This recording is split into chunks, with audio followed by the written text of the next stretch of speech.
Hello everybody, Jitulu Tamid here with you, and this is the Tamid Fluency Academy.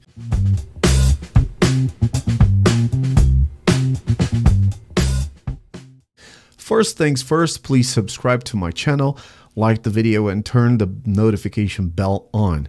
In the previous video, I told you a couple of things about the present continuous, how it expresses actions that are happening right now, but also how it can be used for future arrangements.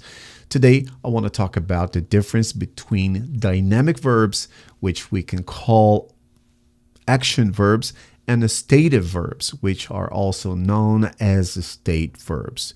Obviously, you're not going to learn how to speak better if you only keep watching videos on YouTube, because speaking is a cognitive process that can only be developed through practice.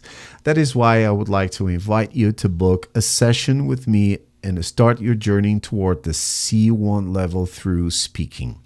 Well, no further comments, Your Honor. Let's cut to the chase, as they say in Hollywood. Dynamic verbs or action verbs are relatively easy to understand. They describe actions that you can see someone performing. For example, drive, eat, jump, play, run. And just a quick reminder here, these verbs can be used in both the simple tense and the continuous tense. For example, my mom eats pizza every Friday. It is Friday today, but she's not eating pizza right now. Strange.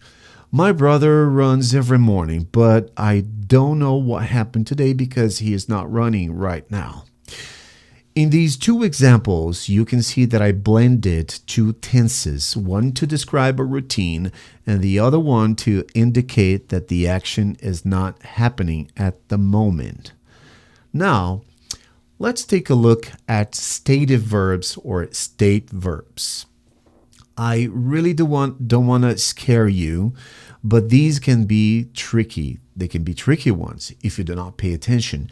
These verbs describe a state of mind, possession, or feelings and senses.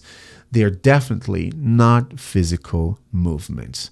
The rule of thumb here is that state verbs are almost never used in the continuous tense, the ing form, because they generally take the simple form, even when you mean right now.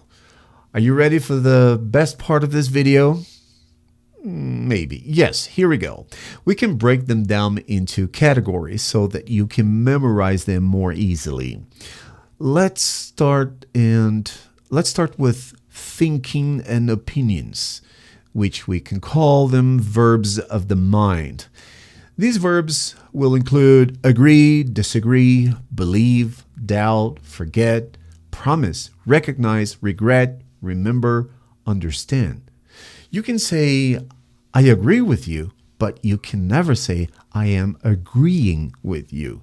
You can say, I believe in the Bible, but you should never say, I am believing in the Bible.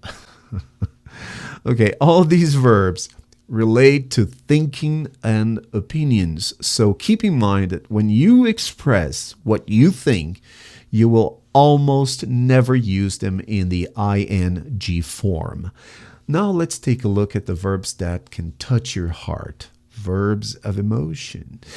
These verbs express how you feel about something permanently or generally. Examples: hate, like, love, need, prefer, want, wish. Now, you might be thinking about the McDonald's advertisement with the slogan, I'm loving it.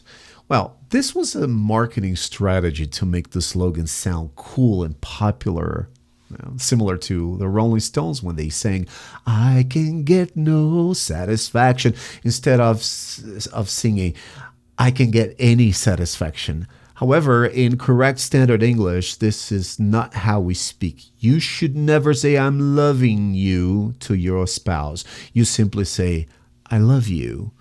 So, the next group of verbs might need a priest. Just kidding. These are verbs of possession, meaning ownership.